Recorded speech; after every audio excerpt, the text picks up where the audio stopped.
Bom dia, eu gostaria de agradecer a todos os participantes e gostaria de elaborar sobre o que está acontecendo no Peru e gostaria de fortalecer e que se vincula ao desenvolvimento social que se realiza em nosso país.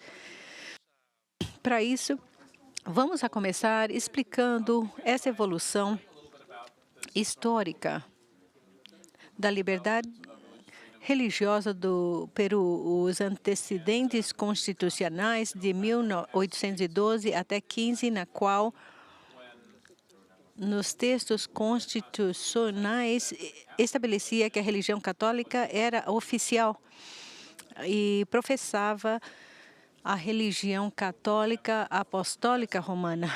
E o Estado a protegia e que não permitia que, e esse era um dos assuntos principais, até 1915 não existia o exercício público de qualquer outra religião. A partir de 1915, com a Constituição dessa época, na qual permite a última frase, na qual se impedia o exercício público de qualquer outra religião.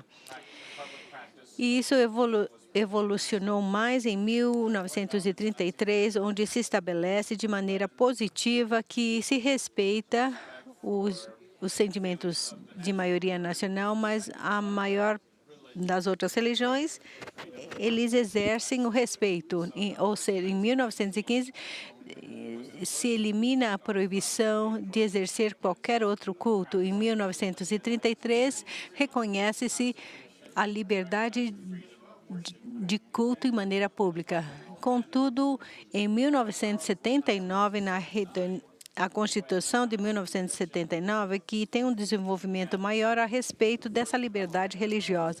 Em primeiro lugar, se estabelece que todas as pessoas, todos os cidadãos, são iguais perante a lei, sem discriminação nenhuma entre elas por motivos de religião. Também se reconhece a liberdade de consciência e religião de forma pública ou privada.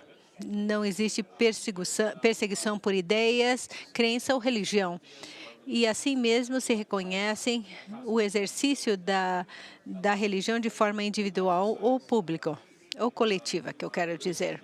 Estabelece também no seu artigo 86 que o Estado reconhece a Igreja Católica como um elemento importante na formação histórica, cultural do país e, basicamente, porque a maioria dos países latino-americanos existe uma influência do reino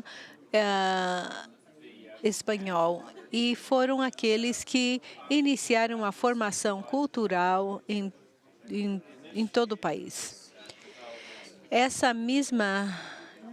Esse mesmo conceito se duplica na versão regente de 83. A relação jurídica atual, ou digamos, tudo aquilo que eu menciono, não somente nasce pela própria vontade dos peruanos, mas vem também como um reconhecimento aos tratados internacionais nas quais o Peru faz parte, onde reconhece uma divisão entre o Estado e a religião com vínculos, relacionamento de amizade entre eles.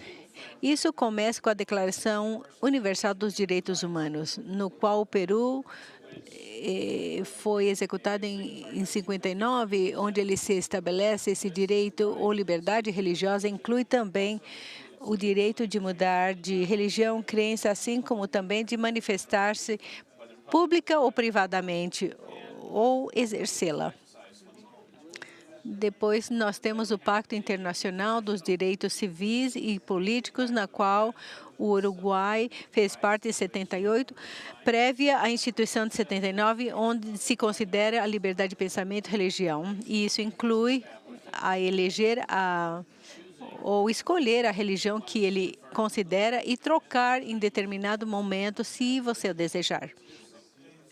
Se estabelece também pelos estados neste pacto respeita a liberdade dos pais para que os filhos tenham a educação religiosa e moral de acordo com as suas próprias convicções. Também existe uma resolução que manda, devido a essa informação da ONU, que fortalecem esse tipo que é a liberdade religiosa, exemplificando que é a liberdade religiosa. Assim, no Peru, como nos outros países, existe uma patronagem que foi feita em 1980, 81, e no Peru se assina em 81 uma concordata com a Igreja Católica, onde se estabelece um relacionamento específico entre a República do Peru e a Santa Sé. Esse convênio, até a data, ela é evidente. No contexto internacional, quanto ao marco normativo nacional, nós temos a Constituição de 93, que eu expliquei no começo, onde se reconhece a liberdade de religião, dos direitos para não ser discriminado, perseguido pela sua crença, sempre que não se ofenda a moral e a ordem pública. Existem também algumas outras normas que procuram dar alguns benefícios às entidades religiosas, como o decreto legislativo 774, que estabelece o imposto ao aluguel ou à renda, a lei 776, a lei da tributação e também da alfândega.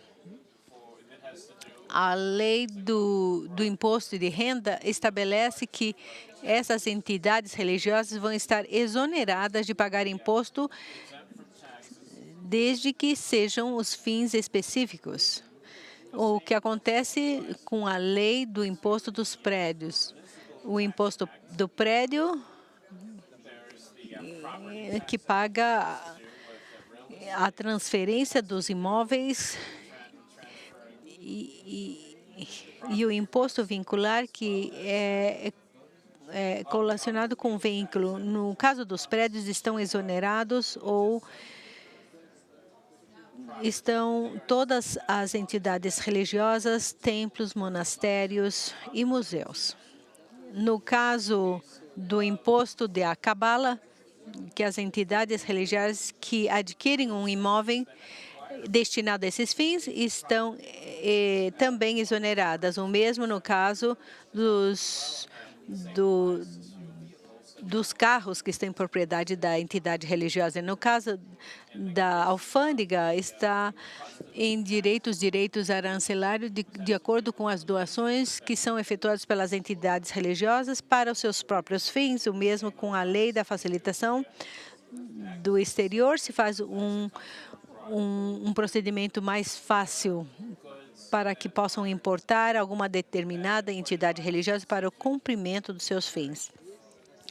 E é assim como no ano 2010, nós vimos em toda essa evolução histórica no Peru, ele se promove a Lei 29.360, liberdade religiosa, onde se estabelece um pouco de desenvolvimento que estabelece a Constituição, que o Estado garante a liberdade de religião amparada pela Constituição e pelos tratados internacionais ratificados pelo Estado peruano.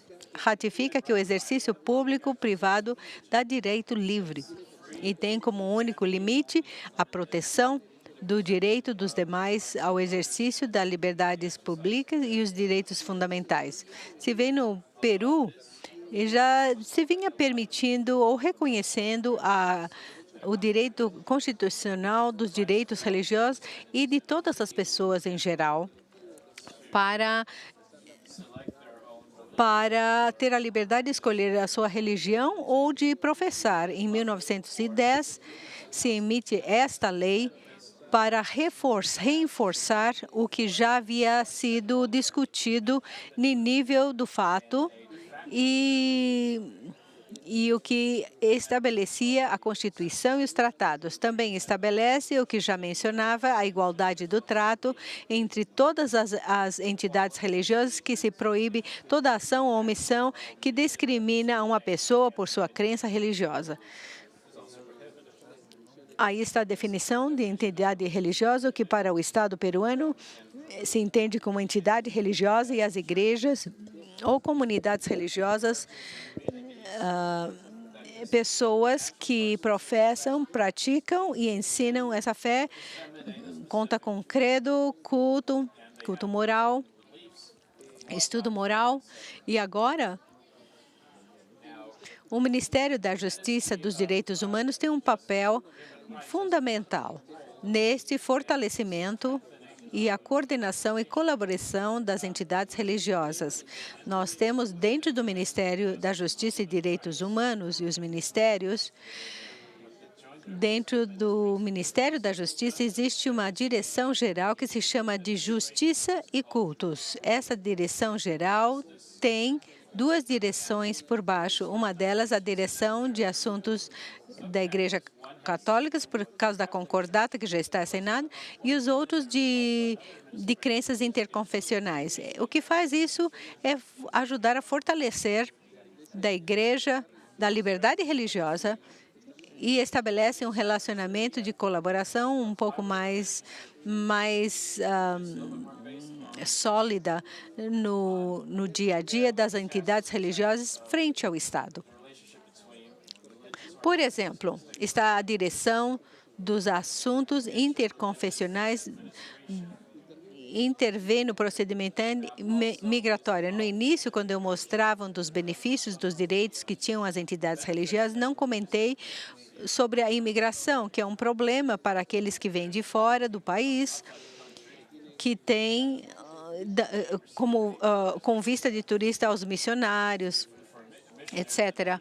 E o que faz o Ministério através dessa direção é ajudá-los para que eles possam receber uma imigração diferente e ter uma estadia mais longa, e exigem essas entidades que legalizem dentro do Ministério da Justiça as pessoas adultas. Nos últimos 4 anos, 27 mil legalizações em colaboração com essas entidades religiosas e, além disso, dão orientação sobre o marco de normas que existe no país a todas as entidades religiosas que vão ao país.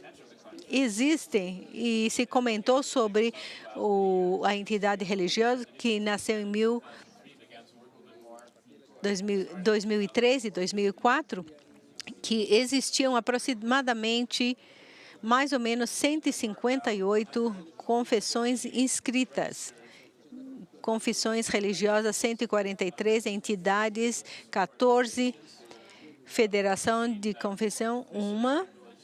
Basicamente, esse registro estava dividido em 2 seções principais, onde estão as confissões religiosas apropriadamente, e uma especial onde está as entidades missionárias. Vamos poder ver aqui como está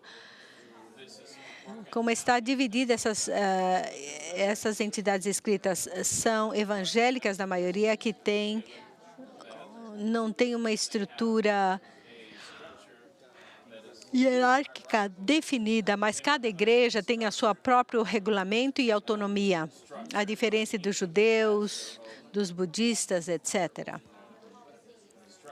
Agora, qual é o papel ou por que são importantes para nós as confissões religiosas no país? E por que é importante também continuar fortalecendo o tema da liberdade religiosa? Primeiro,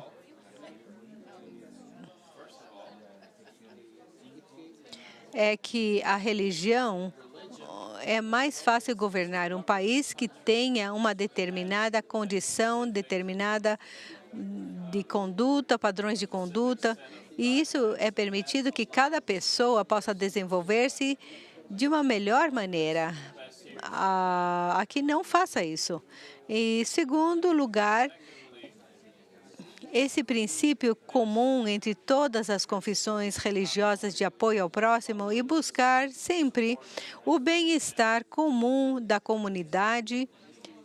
Para esse propósito, o Estado vem estabelecendo benefícios, como comentei previamente, para fortalecer essas capacidades das entidades religiosas e ampliar essa capacidade de serviço social necessária no país.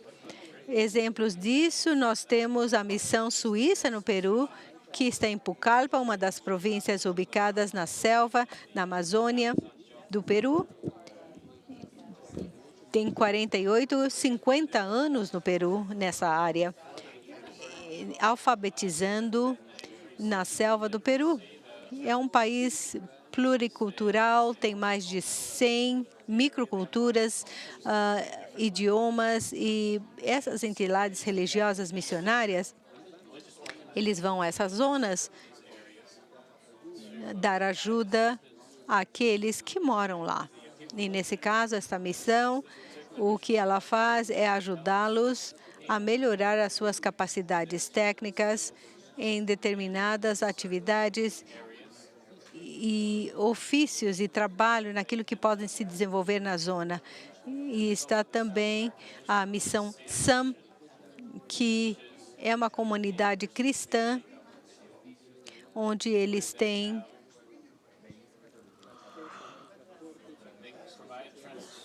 dão transporte para ajudar as pessoas. Como parte da Amazônia, existem partes onde não tem transporte. E esse tipo de missão tem algumas associações que eles preenchem todos os requisitos e colaboram para o transporte. Tem institutos bíblicos e centros de alfabetização e etc. Também a Asparsud, que é da Igreja dos Santos dos Últimos Dias, dando doações em campanha de saúde e de saúde em geral. E então, no Peru, o tema da liberdade religiosa tem sido uma evolução progressiva ao longo do tempo, e cumprimos mais de 100 anos. No Peru, terminou a proibição de professar abertamente diferente à católica. Me parece que em novembro, onde sai essa lei, e esse fortalecimento que veio, essa evolução que aconteceu e o fortalecimento que foi dado hoje, permitem que as entidades religiosas possam colaborar com o Estado e o Estado colaborar com elas com a finalidade de gerar uma inclusividade maior nas sociedades, que é uma das políticas do governo da gestão atual. E isto, evidentemente, permite que a comunidade ou a população em geral possa desenvolver-se. Eu acho que já estou passando o tempo, então, basicamente, essas são as duas ideias centrais que eu gostaria de deixar, que no Peru todas as normas estão favorecendo, estamos em constante revisão e evolução para poder melhorá-la. Como eu expliquei, evoluindo e progressivamente, não regressivamente. E esta é a linha que estamos atingindo de maneira correta para que as entidades religiosas possam cumprir a sua finalidade religiosa e também social. Muito obrigada.